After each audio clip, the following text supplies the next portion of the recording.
But EFT captures the essence of attachment, and it gives us the implications for practice. So if we zone out and go theoretical for a bit, what, from an EFT point of view, what does attachment tell us? What does it tell us? First of all, it tells us the most powerful thing in the room is emotion. John Bowlby, he didn't have time in his life. He was a bit busy telling us who we were, but he didn't have time in his life to really tell us how to use emotion in therapy, right? Although the stories that in his works, the stories he gives us, he sounds awfully Rogerian to me. I think Rogers would have resonated with all of them. But basically what he always talked about is the most powerful thing in the room is emotion. Emotion defines, and how you deal with it, defines and colors and makes sense of your inner life.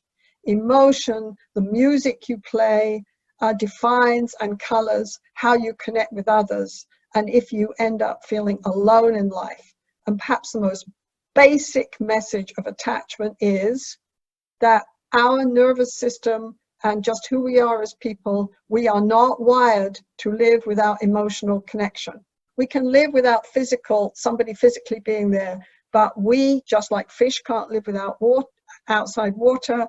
We're not wired to live without emotional connection. And when we try, we have to bend ourselves into all kinds of crazy shapes. So if you watch an EFT therapist, we're obsessed with aloneness. We're obsessed with emotional isolation because it destroys our ability to keep our emotional balance. It even destroys our ability to keep our mind coherent. It destroys our ability to define ourselves in any kind of competent way. So we're obsessed with aloneness.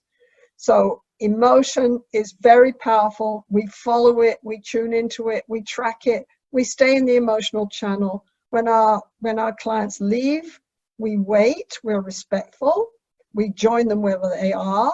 In the first session with Natalie, I was quite cognitive. I joined her where she was. I just reflected her stories and tried to find the emotion in them, but I was quite cognitive. But as fast as possible, we go into that emotional channel, and working with couples has taught us how to do that. And we believe that the co-regulation of emotion is what we're designed for. We go in and we support people. We go in and we help people regulate their emotion, just like a good parent does. That's what we do. We don't say, could you close your eyes and breathe, please? I'd like to teach you some mindfulness. I'd like you to deal with your own emotion here. I turn and I touch her. I help regulate her emotion. What are we trying to do? In the end, we're trying to take what Bowlby said was the essence of all mental health problems: frightening, alien, and unacceptable emotion. Frightening, alien, strange. I don't know how to connect with it. Frightening, alien, unacceptable emotion. And we're trying to help people move into it with emotional balance. We're trying to help them accept and move with that emotion rather than deny and block it as alien. So emotion is key here. It is called emotionally focused, right? The other thing that attachment tells us is you have to actively create safety all the time, all the time, all the time. And there's lots of literature about alliance, how it's a general variable. I don't think so. It's not a general variable because your alliance will differ depending on what model you're using. In EFT, we create a very special kind of alliance that's based on attachment. We say to be a good EFT therapist, you have to be what we teach couples to be with each other, ARE, emotionally accessible, responsive, and engaged.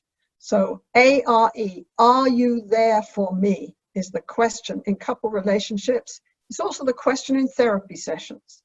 I'm not going to walk into foreign territory if you're not with me. You got to be kidding. So we go into the special alliance where you meet the client with presence and attunement.